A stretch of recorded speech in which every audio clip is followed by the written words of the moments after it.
the revised penal code says that prisoners upon reaching the age of 70, they are now qualified to go out.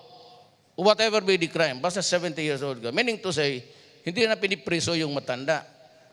Eh ako 70, matapos ako ng pagka-presidente ko, nakapatay ako ng 50 mil.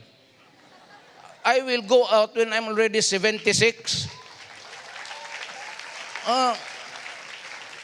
Sabihin ko doon sa superintendent, ano yung mag-gawin sa akin dito? Pirituhin mo ako?